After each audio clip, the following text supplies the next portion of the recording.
Olá, meus irmãos, graça e paz seja convosco. A lição de quinta-feira tem o seguinte título: O homem saudável no inferno. Como assim? Esse título aqui me fez lembrar um texto do Grande Conflito, quando é dito que todos os ímpios, quando eles morrerem, e se tiverem morrido faltando um braço, se eles tiverem morrido com algum tipo de amputação, eles ressurgirão do mesmo jeito que dormiram. Ou seja, eles voltarão à vida após um milênio na mesma condição que se encontravam. Quer tivessem com dor, morreu com dor, a dor voltará assim que ele ressuscitará. Então, como entender um homem saudável no inferno? Todos aqueles irmãos que irão sofrer a pena da segunda morte não estarão perfeitos porque morreram no pecado, e o defeito dos quais eles incorreram permanecerão com ele quando ressuscitarem. Só os salvos em Cristo ressuscitarão de fato incorruptíveis, como está lá na carta aos Coríntios, capítulo 15, quando fala assim: tudo que é corruptível se revista da incorruptibilidade. Então, se os mortos em Cristo ressuscitarão perfeitos, como então um homem voltará à vida após os 1000 anos, de maneira que ele volte a morrer para sempre em condição perfeita? Isso não se enquadra. Então esse título aqui, ele não tem a ver com a realidade, mas o próprio autor explica isso aqui. Ele já colocou esse título para nos deixar a investigação. Como assim o homem será saudável, estará saudável e irá para o inferno, irá para ser destruído? Entenderemos então agora o texto que está no Evangelho de Marcos, capítulo 9, e o verso 42 ao verso 50. E o que é que o texto nos quer dizer aqui? Jesus começa a fazer menção sobre o ensino que é feito aos pequenos. Primeiro ponto, irmãos, os pequenos não devem ser vistos como crianças. Ah, está falando aqui das criancinhas. Não. Na Bíblia, crianças também têm muita conotação de aquele que está vivendo os primeiros momentos, os primeiros passos. Se não vos converteres a uma criança, ou seja, a inocência, a humildade. E muitas vezes, inclusive Paulo chega a falar, né, que vocês não tomem mais só leite, mas que vocês agora provem de algo mais sólido, porque vocês já passaram por essa fase. E quando Paulo escreve as suas cartas, ele está escrevendo com esse propósito, para que a pessoa não continue vivendo naquele mesmo tipo de ensino, mas busque um aperfeiçoamento. E aqui também, voltando à questão do ensino, o próprio Jesus descreve esse ponto, quando ele fala aqui no capítulo 9 e o verso 42. Se alguém fizer um desses pequeninos que confiam em mim cair em pecado, seria melhor que amarrassem ao pescoço uma pedra de moinho e fosse jogado ao mar. Irmãos, isso aqui merece um grande comentário. Eu vou tentar ser bem rápido com esse comentário e vai deixar bem explicativo aqui. Primeiro ponto, pequenininhos estão falando daqueles que estão iniciando o seu ministério no conhecimento de fato de Cristo. Ele estava aqui condenando especificamente os líderes que estavam dispostos a ensinar o errado e ainda assim querer induzi-los ao caminho incorreto. Jesus está dizendo que se a pessoa fizesse tal coisa, melhor seria para ela fosse lançada uma pedra de moinho. Quando Mateus fala sobre isso, irmãos, capítulo 18 de Mateus e o verso 6, o termo ali quer dizer mulos. Mulos para pedra de moinho quer dizer pedra de jumento, ou uma pedra de fato muito grande. Não era uma pedra que uma mulher poderia rolar, poderia tirar. Lembre-se que quando estava várias vezes o poço, ponto, Jacó, quando chega, perdão, Moisés, quando chega até Zípora, sua esposa, ele ajuda a tirar a pedra de lá para com que as pessoas tomem água. O próprio Jesus, quando chega para a mulher samaritana, ela também está diante de uma situação, só que aquela pedra ali ela tira. Então era uma pedra que tinha fácil acesso. As pedras que eram colocadas nos poços eram pedras que qualquer pessoa poderia tirar. Essa aqui não. Essa era uma pedra que só um animal poderia fazer mover, porque de fato era muito pesada. E o curioso, eu estava lendo um comentário que eu quero ler com vocês. O comentário histórico bíblico cultural. Esse aqui, eu até aconselharia vocês obterem, caso vocês tenham interesse. Aqui diz assim, tanto os gregos quanto os judeus usavam o verbo tropeçar de forma figurada. Para os judeus, o sentido era pecar. Pedras de moinho eram usadas para moer cereais. Eram extremamente pesadas, e o termo aqui se refere ao tipo mais pesado de pedra de moinho, movida por um burro, com a expressão mulos, ou mula, ou jumento, diferente das pedras mais leves que uma mulher poderia manejar. Olha que coisa interessante, uma das mais terríveis punições romanas, execrada, ou seja, descartada pelos judeus, consistia em amarrar uma pessoa, metê-la em um saco e arremessá-la em um lago ou no mar. A morte por afogamento no mar era considerado um destino terrível. Certos pagãos acreditavam que o fantasma de quem fosse sepultado assombrava para sempre o lugar próximo de onde a pessoa havia sido afogada. Essa era uma crença pagã grega. Mas o que nos leva em consideração aqui é: Jesus faz uso de uma realidade conhecida daquela época. Ele não falou aquilo do nada, simplesmente pegar uma pedra, colocar no moinho e jogar assim. De onde Jesus tirou isso? Então ele tirou dentro de um conceito grego, onde as pessoas tinham isso como uma punição. E um outro comentário aqui de Marcos, que eu acho isso aqui interessante, de John Gill, aqui do finalzinho do século XVII, ele faz a mesma descrição. Ele chega a dizer assim, ó: essa era uma prática entre os gregos. Cristo fala de acordo com o costume do país, sendo este um castigo dos maiores crimes entre os judeus. Aqui já quem fala já é outro autor, mas dentro do mesmo conteúdo.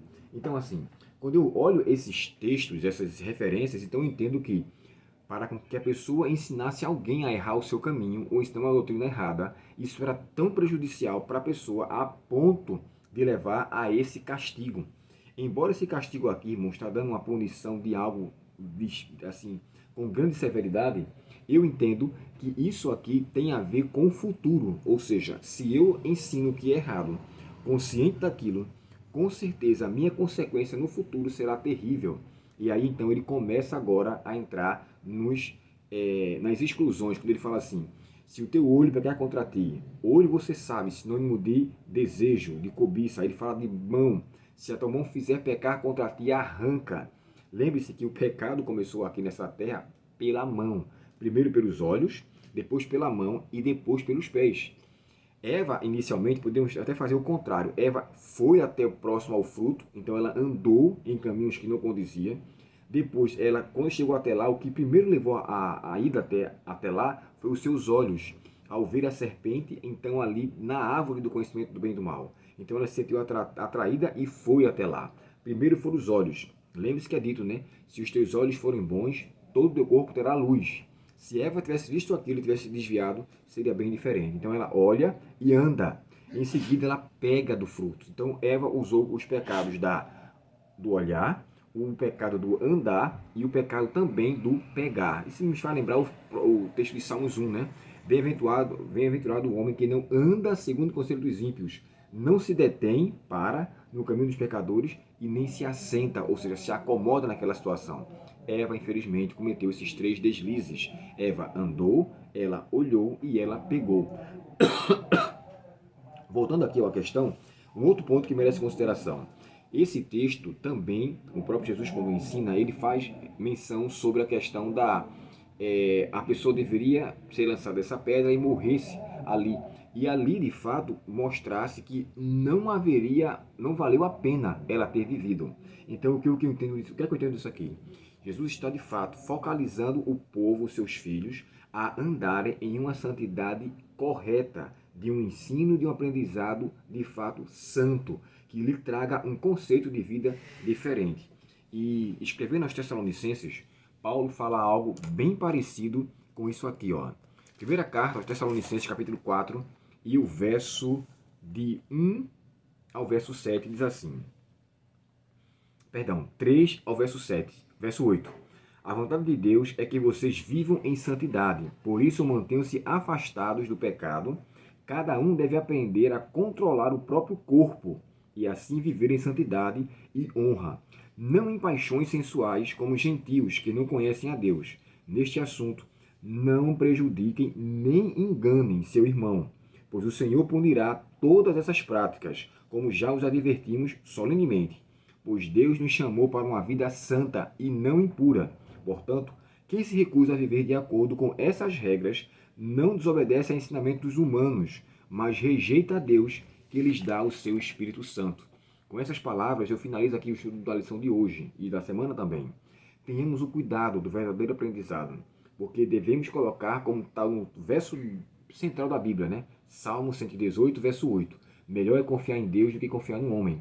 Nesse texto aqui, Jesus está mais uma vez aos discípulos ensinando a maneira correta que eles devem desenvolver aquilo que eles aprenderam de Cristo.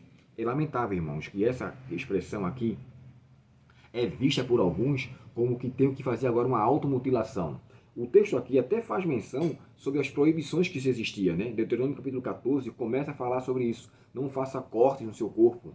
Ele também ilustra aqui, o autor, ao episódio que aconteceu lá no Monte Carmelo, com os sacerdotes e profetas de Baal, quando eles se cortam até se sangrar, aqui no capítulo 18 de 1 Reis, versos 27 e 28.